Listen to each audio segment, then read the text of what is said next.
Alô. Boa noite a todos. Bom, primeiro eu queria agradecer a oportunidade de apresentar. Eu já participei assistindo vários meetups e achei muito legal o convite aí que a Moneda fez para apresentar para vocês. Legal poder contribuir também com esse ecossistema de machine learning. Então, sem mais enrolação, falar um pouco sobre mim primeiro, né? Eu sou graduando em Engenharia Elétrica na Escola Politécnica da USP. Sou especialista em Machine Learning aplicado à visão computacional, principalmente. Fui diretor do Grupo Turing, que é um grupo que faz pesquisa, um grupo de extensão da Universidade de São Paulo. Foi onde eu tive meus primeiros contatos com todo esse universo, né, de Machine Learning. E agora eu já sou visionário há pouco mais de um ano, quase um ano e um mês. Bom, a proposta aqui dessa apresentação, né, eu pretendo falar um pouquinho da nossa história, da missão da nossa empresa, os desafios que a gente tem enfrentado na nossa caminhada, né? E esses desafios eles culminaram com o surgimento do nosso produto, que é uma câmera inteligente, sobre a qual eu vou falar mais tarde, que é o ESOS. Falar quais são os propósitos dele, como se deu esse desenvolvimento, as tecnologias que a gente usa. E como eu sempre achei bem interessante assim, essa parte dos meetups, não só de mostrar a aplicação, mas também compartilhar alguma técnica, algum conhecimento, eu tentei trazer também um conhecimento que a gente aplica bastante no nosso trabalho, que é como a gente lida com poucas imagens usando dados sintéticos para treinamento dos nossos modelos.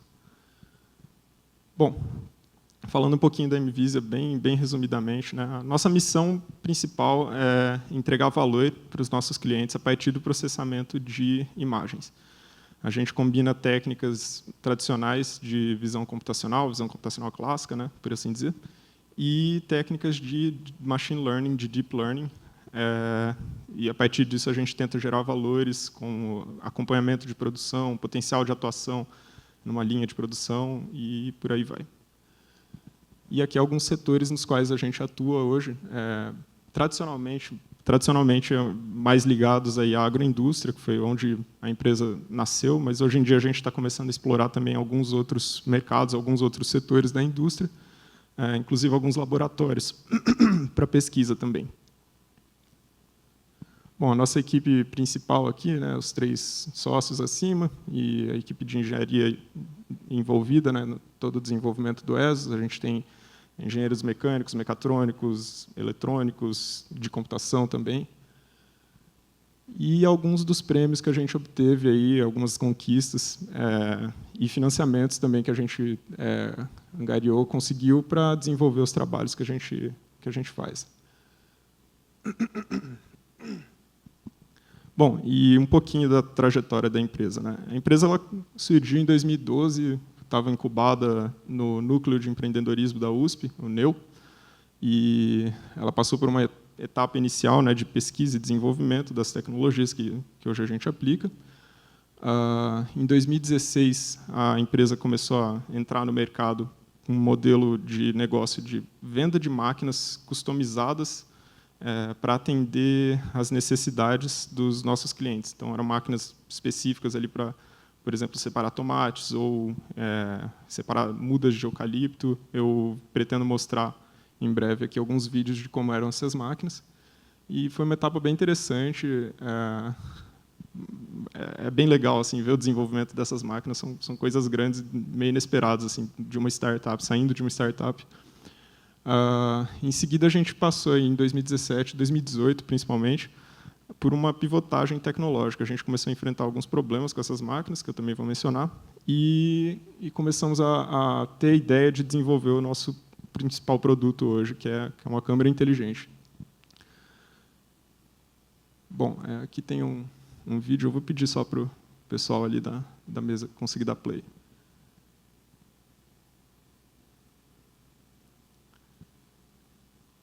Essa daqui é uma das primeiras máquinas que a nossa empresa fez, é uma máquina seletora de mudas de eucalipto, né?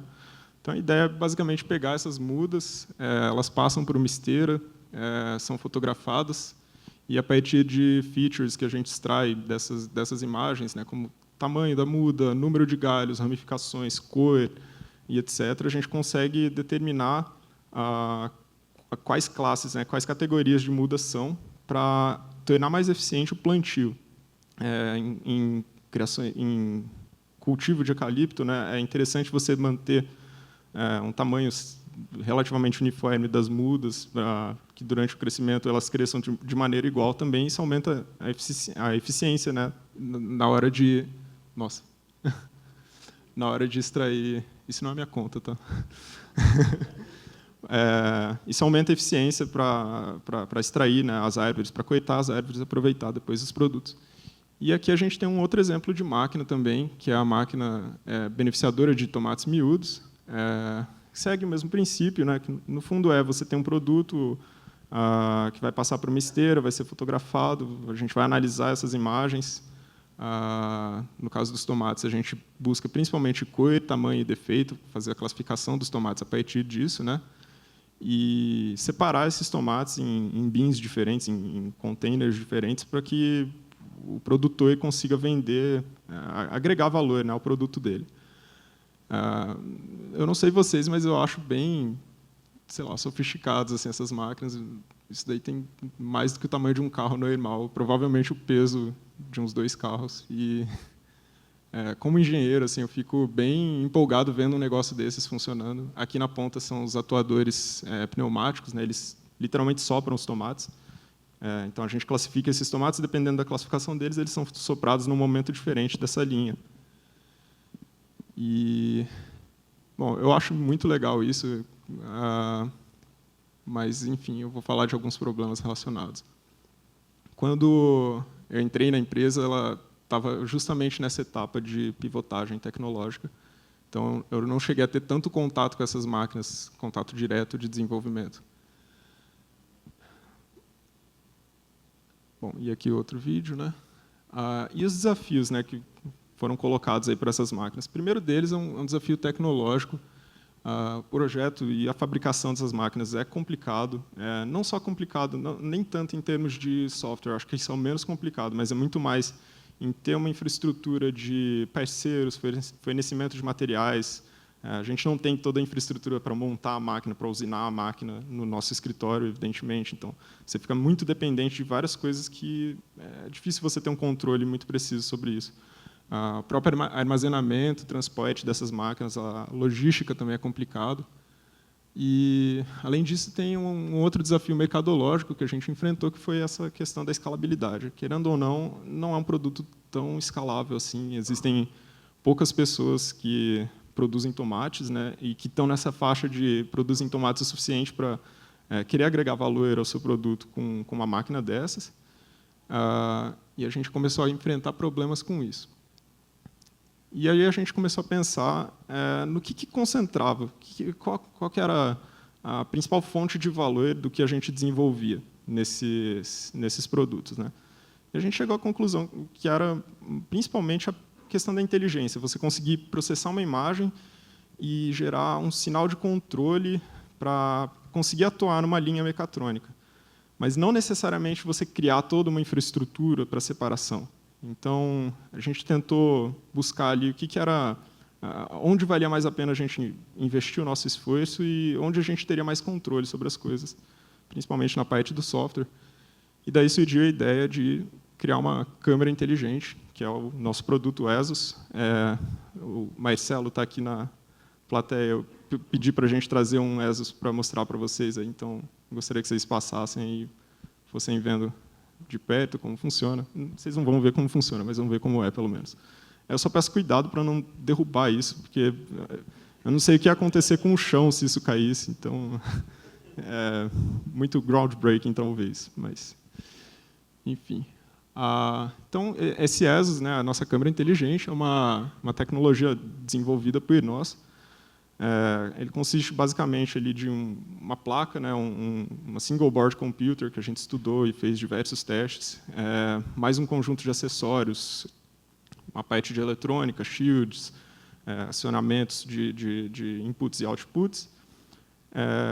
E a ideia dele é que ele seja usado em indústrias, né, em processos de produção, para monitorar esses processos, fazer aquisição dessas imagens, processar essas imagens e entregar algum valor para o nosso cliente, seja, por exemplo, criando dashboards da produtividade numa certa linha de produção, ou detectando algum padrão anômalo nessa linha de produção e podendo assim gerar um sinal de controle para que seja feita alguma coisa, seja parada de uma máquina, ou acionamento de uma outra máquina quando um processo foi finalizado. E, pensando nisso, a gente começou a colocar, né, diversas features nesse produto. Ele tem potencial de se conectar numa nuvem para realizar a subida de dados, para fazer atualizações remotas, mas o processamento dele é local. Ele faz inferência sobre imagens localmente, e isso é muito interessante, muito necessário em diversas aplicações, porque você não tem o luxo de poder arcar com uma latência muito alta, né, na aplicação. Imagina, você tem uma esteira ali andando a 5, 10 metros por segundo, você manda aquela imagem para fazer uma inferência na AWS, depois espera a resposta. Isso não é confiável, isso não é rápido o suficiente. Por isso a importância do processamento local. A gente identificou que esse era um dos principais valores.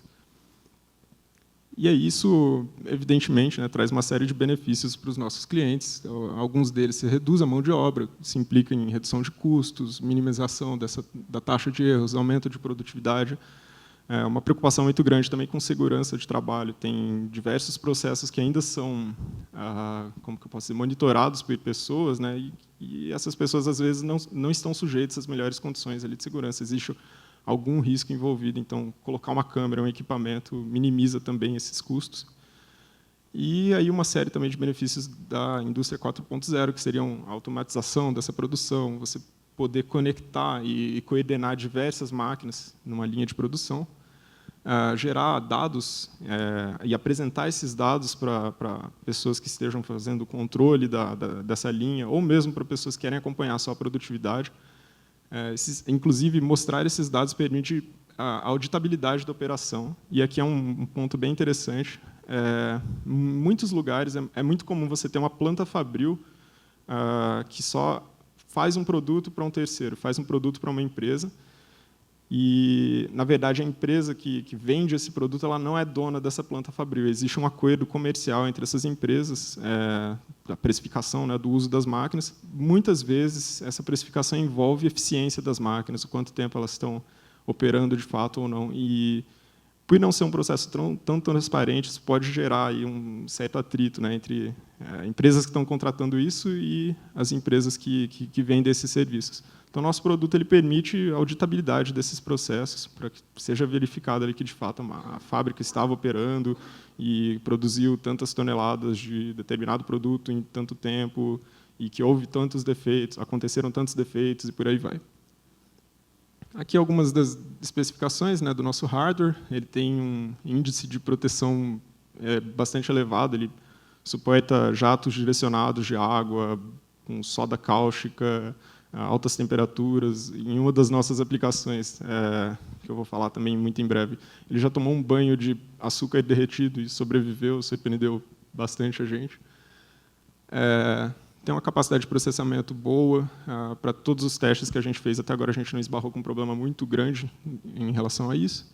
E ele tem essa possibilidade de conexão aí via Wi-Fi ou Ethernet, dependendo do que uma fábrica disponibiliza ali, para conseguir fazer a subida de dados, aquisição de bancos de dados, para apresentar o dashboard, etc. Também tem um conjunto aí de inputs e outputs configuráveis, né? Podem ser configurados via software, que são esses pinos nas saídas. E também permite essa interconexão entre diferentes câmeras. Você pode colocar, por exemplo, mais de uma câmera em diferentes pontos de uma linha de produção, e a partir do que você consegue extrair de imagem, de feature, ou um padrão que você detecta em um ponto, você consegue enviar isso para um ponto seguinte da linha de produção também. Então, tem toda essa interconectividade entre os ESOs. E agora aqui alguns cases, algumas aplicações. Essa foi a nossa primeira aplicação em um laboratório no CTM, né, o Centro Tecnológico da Marinha. Uma aplicação principalmente para fins de pesquisa. Eles queriam detectar padrões em microfluidos, pequenas bolhas. Eu não sei exatamente para que, eles não deixaram tão claro para que eles queriam isso. Mas essa câmera é capaz disso, a gente conseguiu fazer rodar lá muito bem. Aqui um dos nossos outros clientes, que é uma usina sucrocoleira, produção de açúcar. A gente enfrentou alguns desafios aqui, principalmente com a velocidade da esteira. O propósito dessa câmera nessa aplicação é detectar se o açúcar que está sendo produzido estava saindo da especificação. Isso era feito manualmente por uma pessoa que ficava olhando ali. Quando tinha algum problema na linha, essa pessoa puxava uma correndinha e pedia para o sistema todo parar e tudo mais. Então, é bem precário, sujeito a uma série de falhas. Se a pessoa não está olhando na hora, ou se ela não quer fazer esse serviço direito, enfim. E a gente teve alguns desafios mais tecnológicos também, em particular a velocidade com que essa esteira se mexia era bastante elevada, então a gente precisou, por exemplo, colocar esses iluminadores aqui, né, os holofotes apontados para a esteira, para compensar o brilho na hora de baixar a exposição, o tempo de exposição da câmera. Para quem entende alguma coisinha de fotografia, se você baixa esse tempo de exposição, você consegue capturar uma imagem de alguma coisa que está se movendo rapidamente, sem que ela fique muito borrada, só que aí você perde justamente a luminosidade, né? O seu receptor ele recebe menos luz. Então, a gente buscou contornar de diversas formas esse problema e conseguiu. E uma terceira aplicação, uma das minhas favoritas, né? Um projeto no qual estive envolvido aí por mais tempo, com a Citrosuco, que é uma das maiores produtoras de suco de laranja do mundo, produz mais de 40% de todo o suco de laranja consumido e exportado do Brasil. E aqui essa aplicação era para detectar a entrada de corpos estranhos numa linha de produção, de extração de suco de laranja. Corpos estranhos serão galhos, botas, celulares, qualquer coisa que não seja uma laranja. E a gente bebe isso.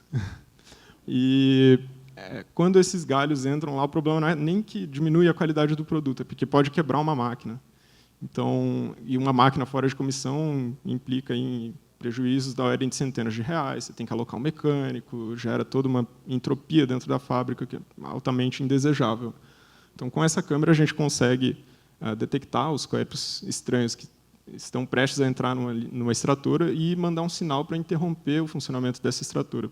E aí uma pessoa consegue ir até a extratora, retirar aquele galho, aquela bota, sei lá, e volta ao funcionamento. Você interrompe a máquina por 5 minutos, não quebra a máquina, muito mais eficiente.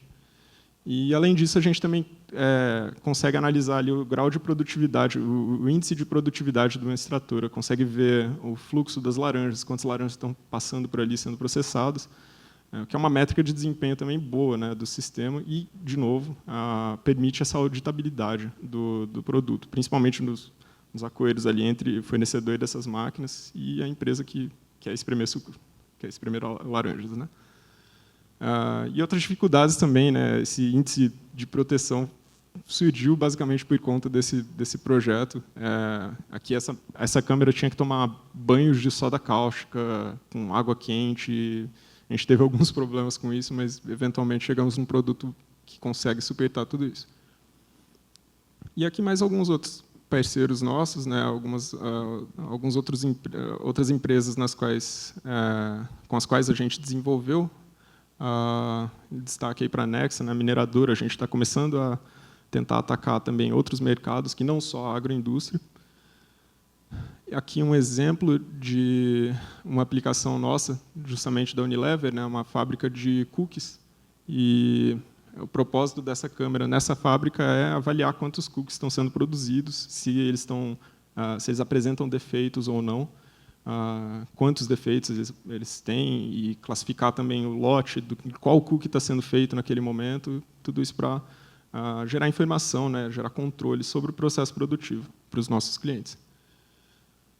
Aqui um exemplo de um dashboard que a gente consegue gerar, né, os dados eles são processados localmente, ficam armazenados na câmera por algum tempo, até que ela consegue conectividade com o servidor, manda isso, a gente processa, se necessário, num servidor externo e apresenta isso para os nossos clientes. E aqui um exemplo só do software que a gente desenvolveu, principalmente para processos internos nossos, né? Para configurar uma câmera, a gente consegue escrever ali o tipo de processamento que a gente quer realizar, se, de acordo com cada problema e divisão computacional, você quer aplicar ou não uma série de pré-processamentos na imagem. A gente fez um software para conseguir, além disso, verificar também temperatura de funcionamento, espaço livre na memória, etc., desse nosso produto. E, bom, agora eu vou falar um pouquinho mais das tecnologias que a gente usa, principalmente as relacionadas a machine learning, acho que é o que mais interessa a todos vocês aqui, né? Basicamente, não tem muito segredo. Assim, o que a gente faz é combinar ferramentas de visão computacional clássica, e não tem como escapar muito de OpenCV, eu acredito. E a gente usa esses algoritmos de machine learning, principalmente redes neurais convolucionais, para fazer inferência, né, de detecção de padrões, localização de objetos nas imagens que a gente faz, porque é muito mais eficiente, muito mais rápido, dependendo das condições do problema. Então, a gente usa aqui esse conjunto de bibliotecas, né, programa principalmente em Python. Acho que nada muito novo para vocês. E eu coloquei esses slides principalmente para... Imagino que talvez tenha alguém aqui que não foi introduzido ainda tanto ao mundo de Deep Learning. Então, só para mencionar a existência disso, né, redes convolucionais, que são a principal tecnologia que a gente usa para fazer detecção, para fazer inferências em imagens. Bom, o porquê da gente usar essas redes é porque elas são melhores nesse tipo de tarefa, né? Elas apresentam aí uma estrutura, né, que explora a espacialidade dos dados. Você acaba podendo usar menos parâmetros. Se você usa menos parâmetros para treinar esse modelo, você corre um risco menor de sobreaprendizado, né, ou de overfitting, no caso. E aqui só um exemplo de funcionamento. Você tem uma imagem, coloca na sua rede neural, ela vai produzir um vetor de saídas. Esse vetor ele pode indicar, por exemplo, as classes de um determinado problema que você está tentando atacar. Lembrando sempre que imagens, no fundo, são só matrizes de pixels. Pode ser uma matriz só ou 3 matrizes, dependendo se a imagem é colorida ou não. Então, só para mencionar a existência aí disso, que é o que a gente usa principalmente, né? E dentro do mundo das redes neurais convolucionais, a gente tem que se ater bastante a algumas condições de contorno, né, do problema que a gente quer atacar, principalmente o fato da gente ter que lidar com um poder computacional não tão elevado. Assim, se você olha para essa câmera, não dá para colocar, sei lá, 2 GeForce GTX 1080 para fazer inferência, né? Tem que lidar com isso também. Questões de consumo de energia também são importantes, não pode aquecer muito. E a necessidade sempre de fazer essa inferência rápido. O propósito de fazer o processamento localmente é justamente que ele seja rápido, que você não tenha que lidar com latência, né? E, nesse sentido, a gente explora bastante as arquiteturas de redes neurais convolucionais que são mais portáteis para aparelhos, para sistemas embarcados, né? 2 dessas arquiteturas que a gente usa bastante são a TinyYOLO e a MobileNet. Só para mostrar um pouquinho aqui da YOLO, é uma arquitetura bem interessante, ela é feita para ser bastante rápida. Vocês veem que não é muito profunda, é relativamente simples.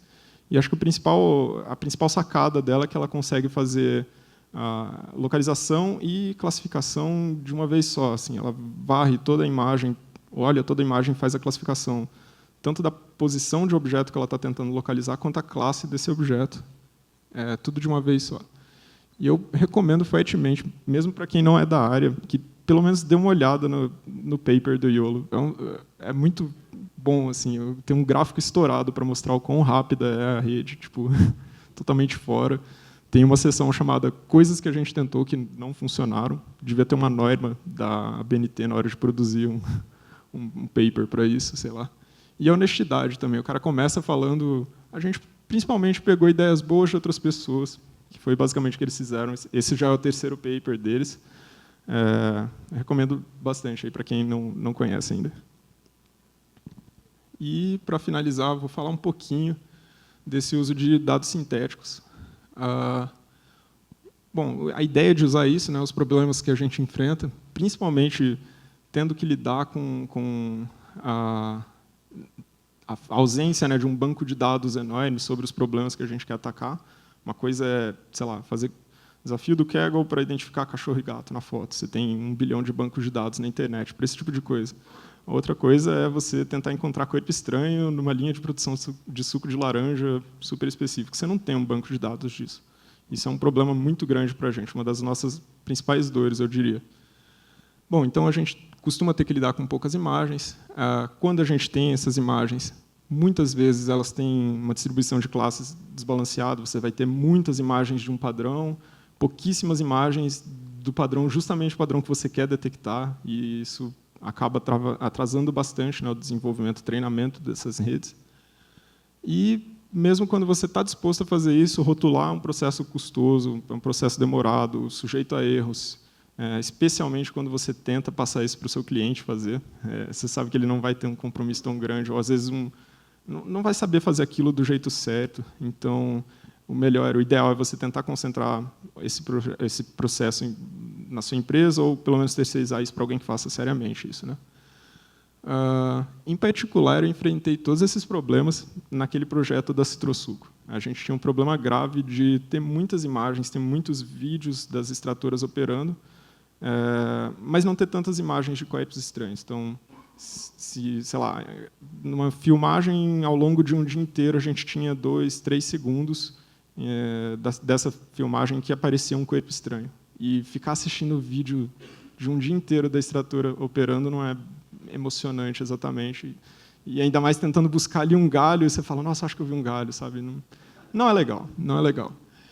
E aí, para contornar isso, um dia eu tive uma ideia de fazer uma gambiarra. Eu falei, se não tem um galho, eu vou recortar um galho e colar, usando pente, e ver o que acontece com isso, ver se funciona, se pelo menos detecta alguma coisa.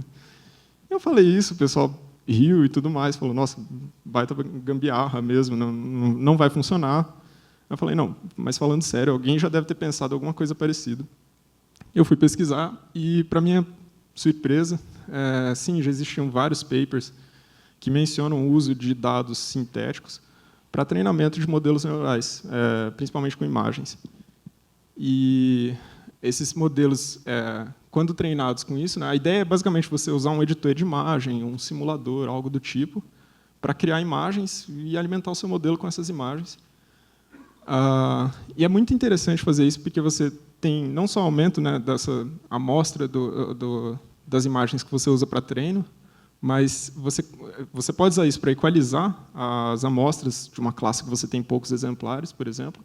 E isso também facilita muito o trabalho de rotulação, porque quando você cria uma imagem, por acaso você já sabe tudo que está nessa imagem. Então, se eu, por exemplo, crio uma imagem de um coep, eu sei onde eu coloquei um armário, uma cama, eu posso fazer uma rotulação muito mais sofisticada, inclusive uma segmentação semântica, ao invés de ter que fazer só as bounding boxes. Então, usar esse tipo de dado oferece uma série de vantagens que a gente gostaria muito de ter quando a gente está enfrentando esses problemas.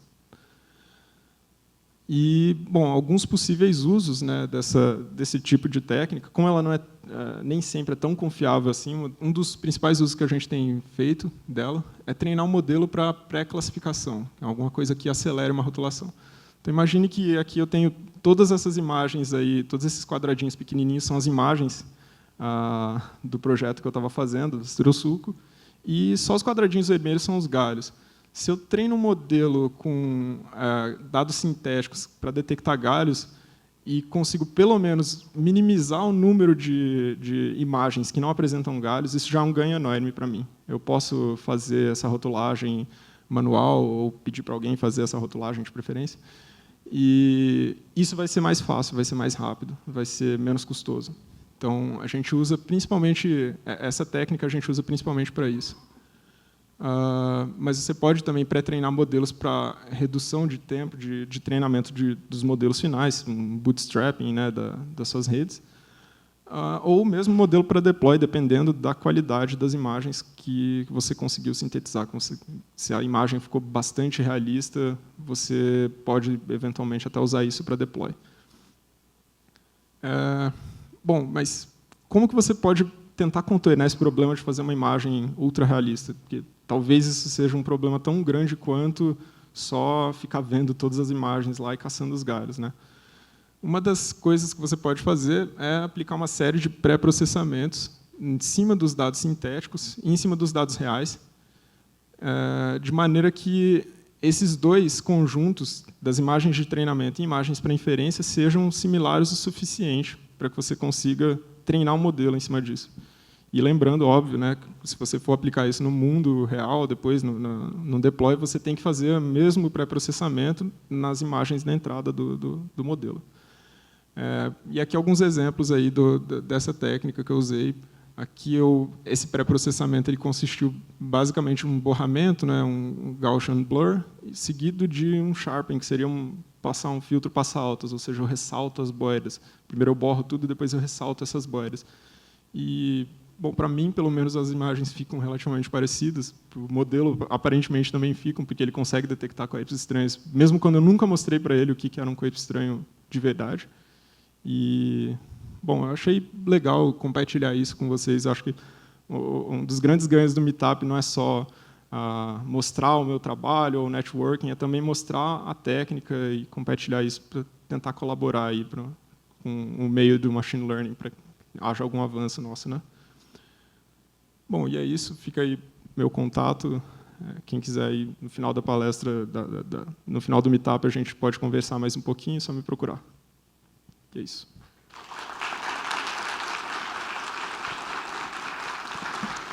Alô, alô. Bom, eu vou fazer as perguntas aqui do Slido. Então, a primeira mais votada aqui é: como e quando é desenvolvido o modelo para um determinado cenário de um cliente?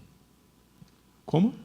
Ela é como e quando é desenvolvido um modelo para um determinado cenário de um cliente? Bom, tem diversas etapas, né? Se você chama de cliente já, eu acho que parte do pressuposto que tem no mínimo um contrato, alguma coisa assim. E tendo um contrato tem que ter uma especificação. E aí depende muito. É muito genérica essa pergunta, é muito difícil de responder, mas basicamente vai depender da dificuldade do problema que você quer resolver, do que você já tem disponível, principalmente bancos de dados.